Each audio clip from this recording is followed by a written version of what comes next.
Shalom, shalom. Back with part 3, all right, Thankskilling, and again, the wicked, or Edom, whatever I'm going to choose. I haven't decided yet.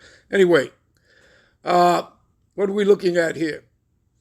These would be the faces of the so-called Greeks, who are who? Edomites, okay? You would notice if you read First Maccabees, all right, the book of Maccabees, all right, which is in the Apocrypha, which was a part of the King James Version of the Bible for nearly 300 years before they decided to remove it, all right, so that you wouldn't get this history, all right, so that you wouldn't see this and understand it, okay? King Philip the Macedonian and his son Alexander the Great, they come from Esau, all right? They're Edomites. You can trace their lineage, okay?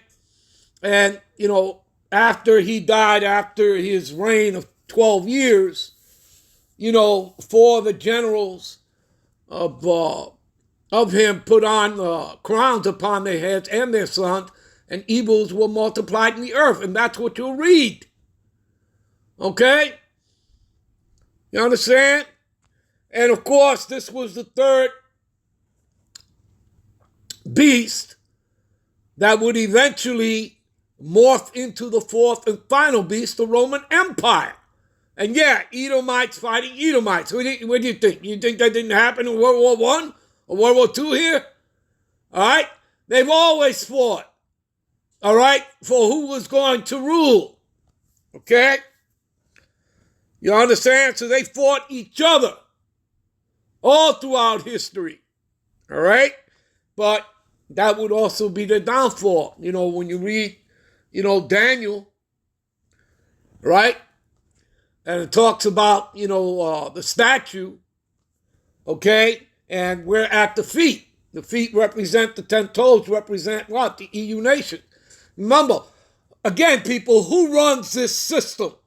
This Edomite beast system, which is America, Babylon the Great, NATO, and the EU. Who runs that? That's ran by the Edomites. Okay? That's not run by the Arabs. All right? That's not run by the, you know, Iranians. Okay? And the head of it all is Amalekites. All right? Those international banking families. Right? Starting with the Rothschild. All right? Rothschilds, Oppenheimers, Rockefellers. That's your cabal. That's your shadow government. All right?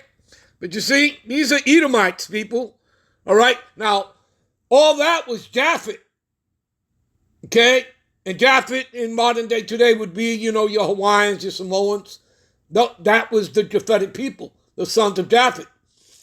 But what? They got conquered by Alexander the Great and King Philip the Macedonian. So they were pushed out, right? They were colonized, pushed out. All right? The same thing they did here in the Americas. All right? Starting with the Northern Kingdom. All right? The 10 Indian tribes. All right? When Columbus came here. Okay? So let's have a look at the Romans, and you'll see they're the same people. Give me a minute. All right? These are the Romans. See? They're the same people.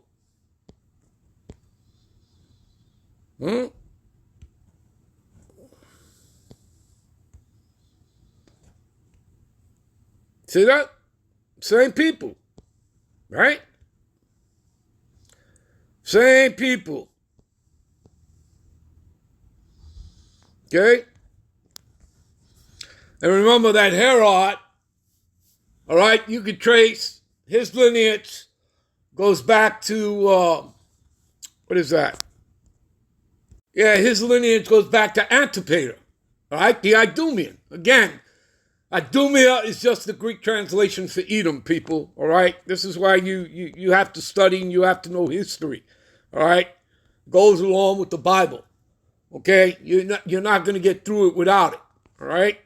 Without knowing some history, okay? All right, give me a minute. All right, this is Job 9:24. The earth is given into the hands of the wicked. Why was it given into the hands of the wicked? Who is Esau, Edom? All right? Because we broke the law, statutes, and commandments. Negro, Latino, Native Americans, you know, Jacob, Israel. All right?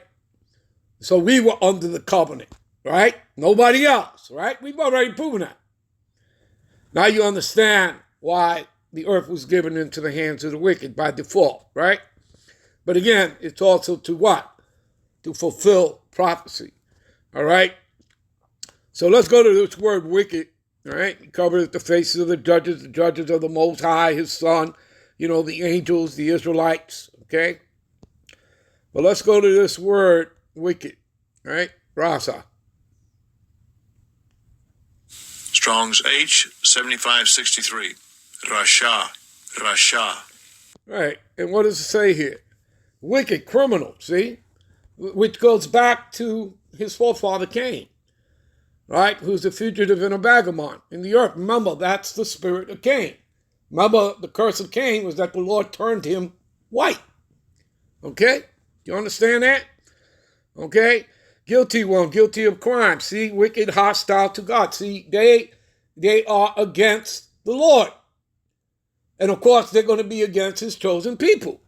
All right? Because they're trying to get their birthright back. Okay? Wicked, guilty of sin. Yeah, he's the man of sin. See, against the Most High. Now, you're either with the Most High and the Son, or you're against him. See? And they're against the Lord. All right? They've been at war with the Lord. All right? See? Ungodly. See that? All right? Wicked man. All right? All right. Give me a minute. Okay? This will prove to you that Edom is the wicked whom the Lord have indignation forever. Whereas Edom saith, we are impoverished, but we will return and build the desolate places. This is during the Renaissance. Renaissance means rebirth. Rebirth for the Edomites back into the policy for a third and final time. They've been ruling ever since. Okay? Esau would have to be in power when the Lord returned. Okay? All right? So, thus saith the Lord of hosts, hosts meaning armies, they shall build, but I will throw down, and they shall call them the border of wickedness, the people against whom the Lord Yahweh have indignation, which means righteous anger forever. See that? They're the people cursed to the Lord's judgment, pursuant to Isaiah 34, 5 and 6. We'll be right back, part 4. Shalom.